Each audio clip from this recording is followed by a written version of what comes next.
It's Friday morning. இன்றைக்கி லஞ்சுக்கு pepper chicken and தக்காளி ரசம் தான் பண்ணியிருந்தேன். ஃபஸ்ட் டைம் இன்றைக்கி நான்வெஜ் சமைச்சு வீட்டுக்கு எடுத்துகிட்டு போயிருந்தேன். தக்காளி ரசத்துக்கு மிளகு, சீரகம், பூண்டு, 2 தக்காளி அதிகமாகவே ஆட் பண்ணிவிட்டு அதை பேஸ்ட் மாதிரி அரைச்சிட்டு புளி கரைசலை ஆட் பண்ணிவிட்டு தேவையான தண்ணி, உப்பு, மஞ்சத்தூள், கொத்தமல்லி இதெல்லாம் ஆட் பண்ணிவிட்டு கையிலே நல்லா கரைச்சிட்டு எண்ணெயில் தாளித்து எடுத்துட்டேன். ஒரு 2 கொதி வந்ததுமே தக்காளி ரசம் இறக்கிட்டேன். சைடில் பெப்பர் சிக்கன் தான் இன்றைக்கி பண்ணியிருந்தேன். வெங்காயம், தக்காளி தான் இதுக்கு பேஸு. இது எல்லாமே குட்டி குட்டியாக கட் பண்ணி எடுத்துட்டேன்.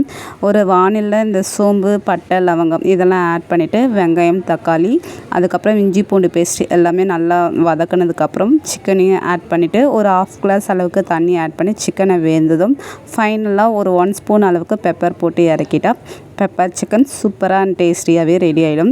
நான் எதுவுமே அரைச்சிலாம் சேர்க்கல, மசாலாலாம் நம்ம வீட்டில் என்ன இருக்கோ அந்த குழம்பு மிளகாய்த்தூள் அண்ட் பெப்பர் இது மட்டும்தான் ஆட் பண்ணி சிம்பிளாகவே பண்ணி எடுத்துகிட்டு போயிருந்தேன். இன்றைக்கி டே எனக்கு இப்படி தான் ஸ்வீட் ஃபுல்லாக ஸ்டார்ட் ஆச்சு.